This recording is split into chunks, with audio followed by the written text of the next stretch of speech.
جہاد کہتے کس کو ہیں؟ پہلے اس کے معنی اور مفہوم کو سمجھیے۔ جہاد لغت میں مشقت، محنت کو کہتے ہیں۔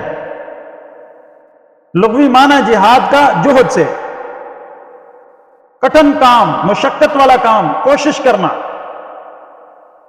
اور شریعت کی اصطلاح میں اعلی کلمۃ اللہ، یعنی اللہ کے نام کی سربلندی کے لیے، اللہ کے نام کی سربلندی کے لیے اپنی ساری صلاحیتوں کو خرچ کر دینے کو جہاد کہتے ہیں۔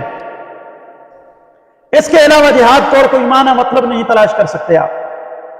اس کے علاوہ اگر کوئی کام کر رہا ہے تو وہ جہاد نہیں کہلائے گا۔ وہی طبقہ اور وہی جماعت جہاد والی کہلائے گی جو اعلی کلمۃ اللہ، اللہ کے نام کی سربلندی کے لیے لڑ رہی ہے۔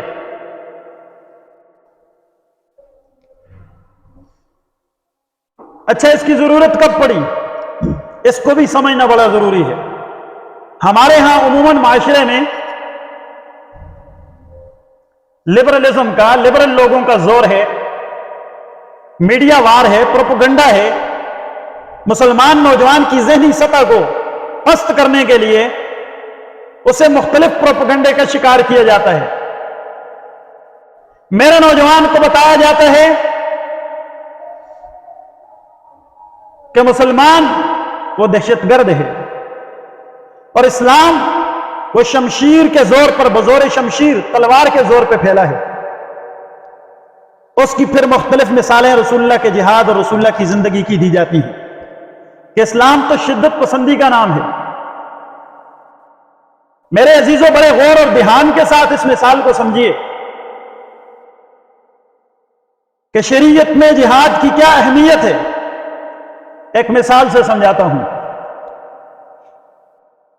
اور اس سے پہلے یہ بات ذہن نشین کر لیں کہ جہاد فی سبیل اللہ، اللہ رب العزت کی محبت میں اپنی جانوں کا نذرانہ پیش کرنا لڑتے ہوئے، یہ صرف اس امت کے ساتھ اور اسلام کے ساتھ خاص نہیں ہے۔ اٹھائیے آپ اسلامی تاریخ، پہلی قوموں کے تذکرے اٹھائیے، انبیاء کرام کی زندگیوں سے آپ کو جہاد ملے گا۔ پہلی جو مسلم امہ تھی، پہلے جو انبیاء کے تابعدار لوگ تھے، مومن تھے، جو نبی کے ساتھ کھڑے ہوتے تھے، ہر پیغمبر کے ساتھی نے پیغمبر کے ساتھ مل کے جہاد کیا ہے۔ یہ صرف اس امت کے لیے تو یہ حکم نازل نہیں ہوا۔ اب اس کو ایک مثال سے سمجھیے کہ جو ایک وحشیانہ جہاد کے ساتھ تصور دیا گیا ہے میری قوم کو، میری امت کے نوجوان، وہ کس قدر غلط ہے۔ اسلام کا مزاج یہ ہے کہ پہلے لوگوں پہ کلمہ پیش کیا جائے گا۔ ہمارے دین کی، ہماری شریعت کی ترتیب یہ ہے، کفار پر پہلے کیا کیا جائے گا؟ کلمہ پیش کیا جائے گا، انہیں دعوت دی جائے گی، اسلام کی طرف بلایا جائے گا۔ اگر وہ آپ کی بات مان لیں تو وہ تو آپ کے بھائی ہیں دین میں۔ قرآن نے مومن کو مومن کا بھائی کہا ہے، میرے محبوب نے اپنی پیاری زبان سے مسلمان کو ایک جسم کی مانند کہا ہے، پھر تو بات ہی ختم ہو گئی۔ لیکن اگر وہ ہٹ درمی پر رک جاتے ہیں، اڑ جاتے ہیں، تو پھر اگلا حل یہ ہے کہ انہیں جزیہ اور ٹیکس دے کے رہنا ہوگا کہ ہم مسلمانوں کی خلافت میں، حکومت میں ان کے ماتحت بن کے رہیں گے، ان کی مان کے رہیں گے۔ اگر وہ غلامی نہیں کرتے مسلمانوں کی، کفار،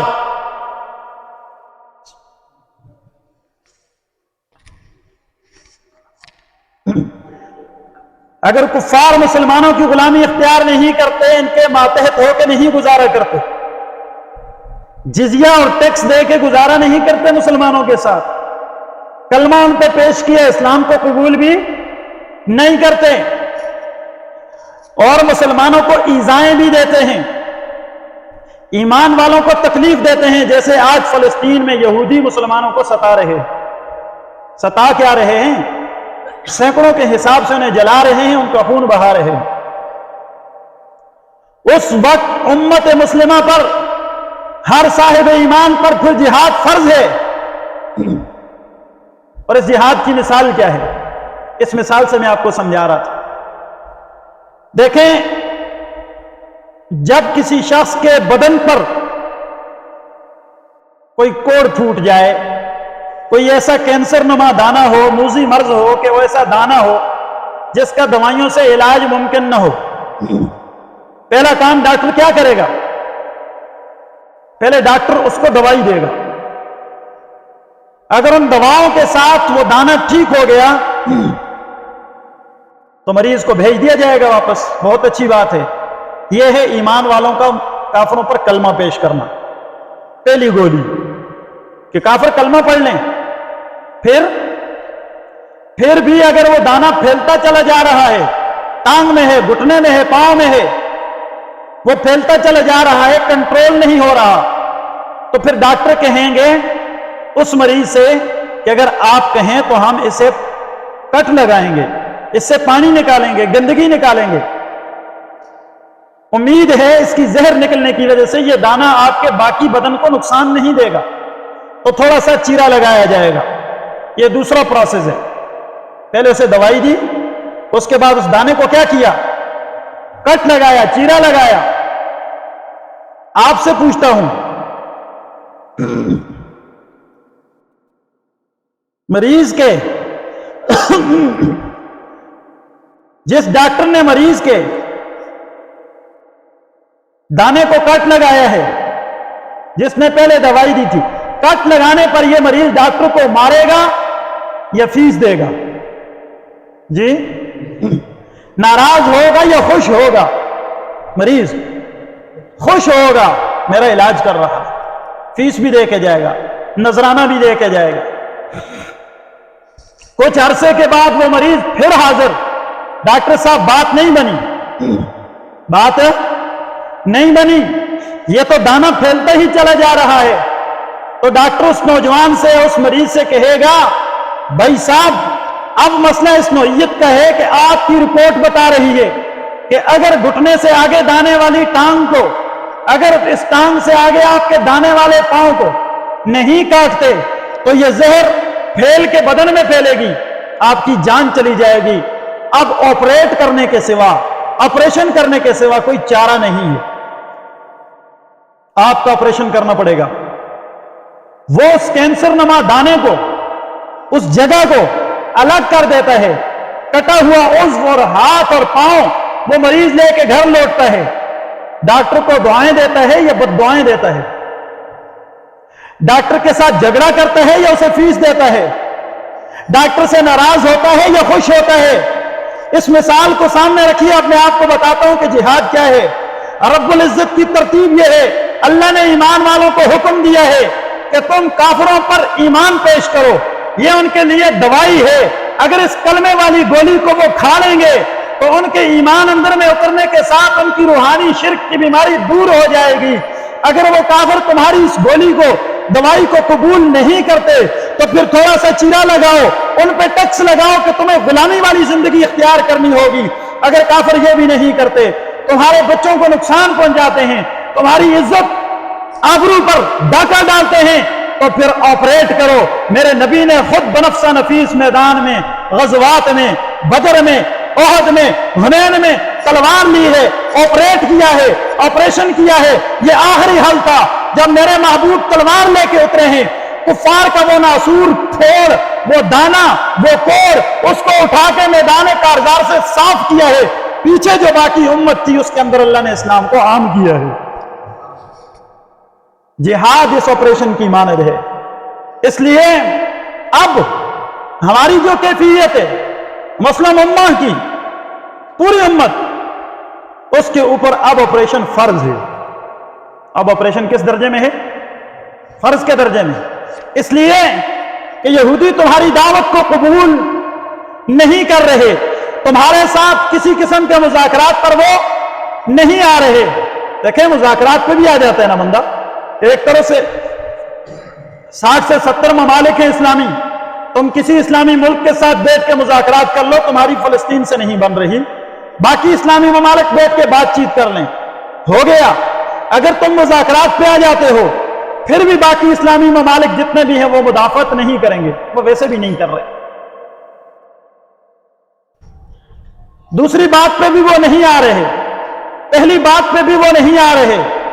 وہ براہ راست ناسور بنے ہیں مسلم امہ کے لیے، اور چھوٹے چھوٹے بچوں کی لاشیں اٹھ رہی ہیں، اسپتالوں پہ بمباری ہے، مسلمانوں کے گھروں پہ بمباری ہے، گھروں کے گھر لٹ گئے، بچوں کے لاشوں کے ٹکڑے بکھر گئے. تو اب مسلم امہ کے جو اسپیشلسٹ ہیں ان پہ فرض ہو چکا کہ یہ اس مریض کا کیا کریں، آپریشن کریں. یہ آپریشن ضروری ہے. اب مسئلہ یہ ہے کہ امت کے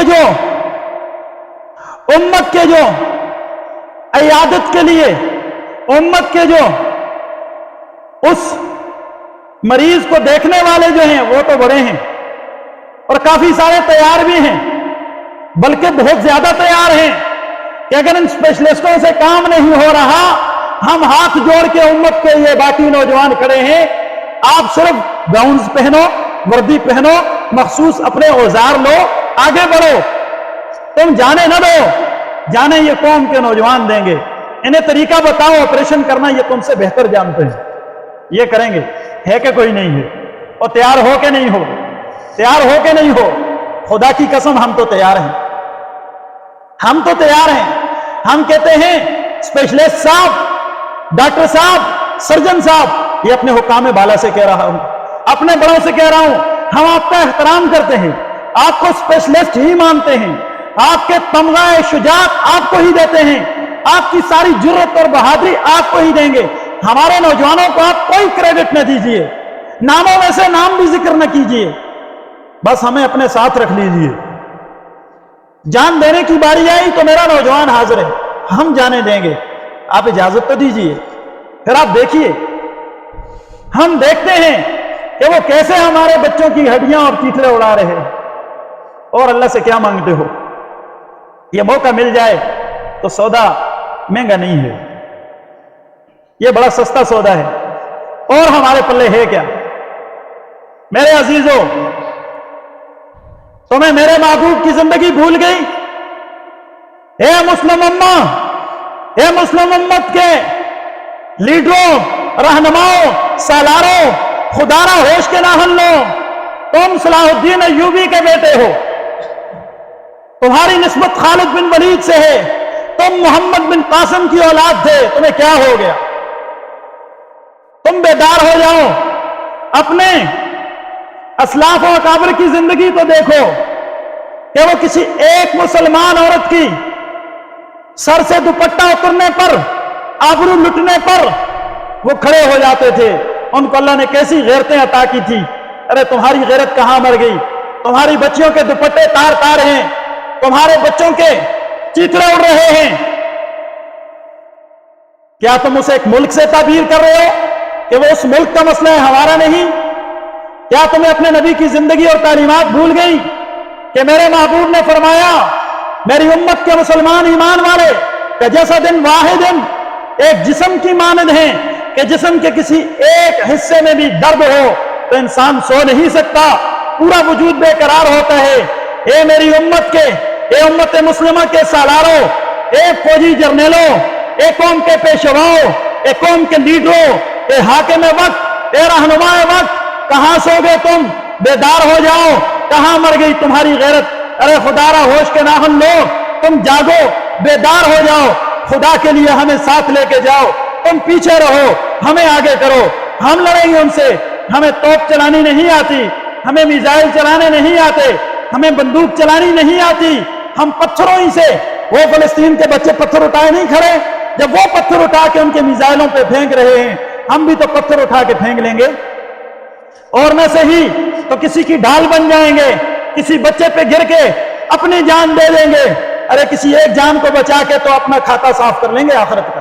اس وقت ضرورت ہے کہ نہیں ہے؟ ان حالات میں صرف ملک پاکستان کی بات نہیں، صرف ہمارے ملک کی بات نہیں، تمام اسلامی ممالک کو ہوش کے ناخن لینے چاہیے، غیرت کا مظاہرہ کرنا چاہیے. اور یقین جانیے